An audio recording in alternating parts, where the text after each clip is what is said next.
Bonjour à tous, bienvenue sur SVM6. Donc avec ce tuto, si on peut appeler ça un tuto, je vais vous donner quelques informations au sujet des plantages donc dus aux nouvelles versions de Blender et la politique que je vais adopter par rapport à ça. Parce que les nouvelles versions de Blender font planter les systèmes si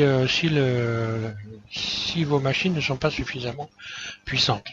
Donc comme tout le monde ne peut pas se payer un ordinateur à prix fou, donc déjà pour commencer, je ne vais pas retirer toutes les vidéos que j'ai fait sur la version 2.79 de Blender, puisque la version 2.79 de Blender, vous pourrez toujours la télécharger, et vous pourrez donc comme ça toujours vous amuser, même si vous n'avez pas une machine très puissante.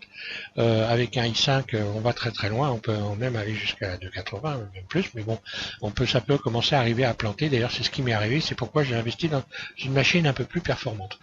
Donc je vais vous faire la démonstration pour ceux qui sont intéressés pour la suite d'avoir des machines un peu plus performantes et surtout pour que vous puissiez comprendre que c'est pas votre machine qui ne fonctionne pas en fait, hein. Simplement que Blender est devenu beaucoup plus gourmand. Donc voilà, je vais commencer par ajouter.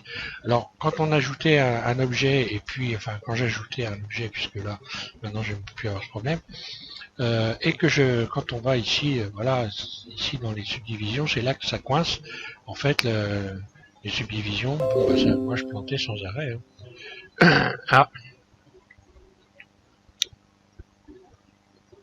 Ah oui, il plante moins, oui, tiens, c'est Didier, vous voyez, comme quoi, hein, on prend de part de plantage, pile quand ça tombe pile. Donc voilà, donc ici je vais le subdiviser plusieurs fois, hein. On va voir, voilà, je vais subdiviser, hop là. Voilà, je vais aller jusqu'à 5, même 6, peu importe. J'augmente la qualité aussi, hein, jusqu'à 5. Voilà, donc là, on voit déjà que ça bouge toujours, hein, et que je vais carrément y rajouter couleur en métal. Oui. Alors, je vais passer dans le mode workbench ici. Voilà.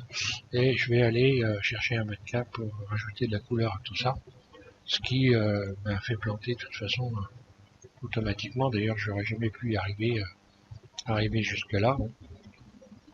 Je vais également adoucir la bestiole et puis lui ajouter un... Il va falloir que je reprogramme mes raccourcis. Lycée, voilà. J'étais obligé de tout reprogrammer d'ailleurs. Je vais rajouter une caméra aussi. Bon, j'y suis, je vais faire un rendu. Voilà. Hop, je revois ma caméra et je fais un F12. Et voilà. Et là on voit tout de suite que bon, rien ne rame. Je vais donc appliquer le modificateur. Voilà. Donc c'est essentiellement, voilà, je me demande si je pourrais pas aller encore plus loin. Non, maximum c'est peut-être 6. Oui, c'est 6. Qualité, c'est 6 aussi, voilà, je suis au maximum. Appliqué. Donc normalement, lorsque je vais aller en mode edit, bon voilà, il n'y a plus, on voit plus rien du tout, ça doit être, voilà.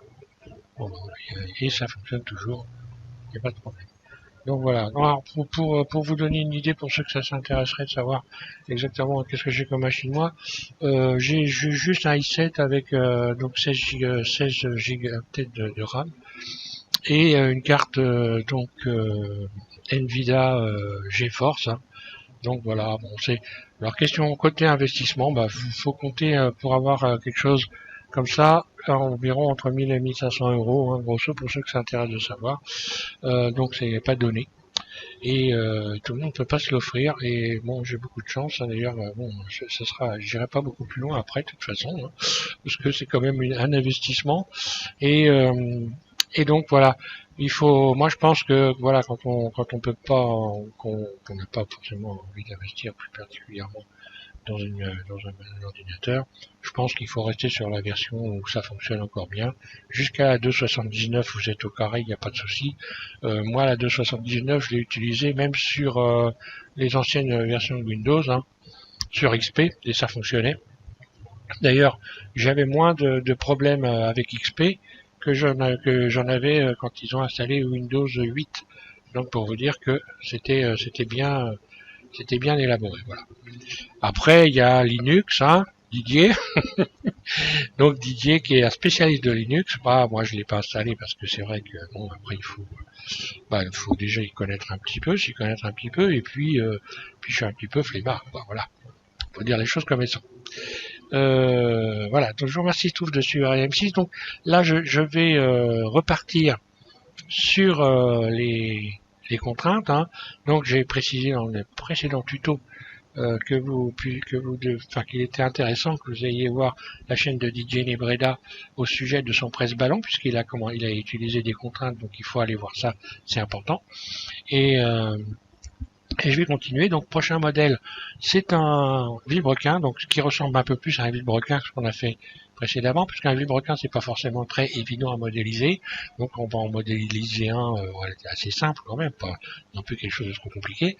Et puis l'animer. Et voilà. Et après je continuerai avec les contraintes, puisque il va y en avoir encore beaucoup. On va utiliser les bones, on va utiliser beaucoup de choses hein, pour donc animer des objets et des objets, des mécanismes complexes. On va essayer de faire un ensemble de tutos complet, j'en sais rien, mais enfin avec suffisamment élaboré pour que vous puissiez vous amuser correctement avec Blender. Voilà. Merci à tous de suivre M6 et donc je vous invite à continuer à regarder et au prochain tuto. Voilà. Merci.